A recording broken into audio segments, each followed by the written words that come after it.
महाराष्ट्रातील भगिनींना आधार देणारी राज्य शासनाची मुख्यमंत्री माझी लाडकी बहीण योजना.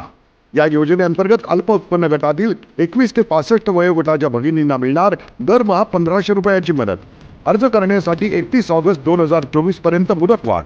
कुटुंबाचं वार्षिक उत्पन्न 2.5 लाख रुपयांपेक्षा कमी असलेल्या महिला पात्र.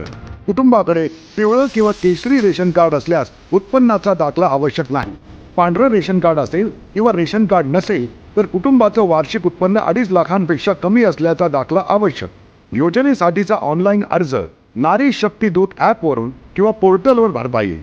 ज्या भगिनींना ऑनलाईन अर्ज भरता येत नसेल त्यांच्यासाठी अंगणवाडी, ग्रामपंचायत, वॉर्ड ऑफिस, सेतू सुविधा केंद्रामध्ये किंवा आशाताई बचत गटाच्या CRP यांची मदत उपलब्ध. आता आपल्याला अभिमानानं म्हणता येईल, सुखी आणि सुरक्षित आहे माझी लाडकी बहीण.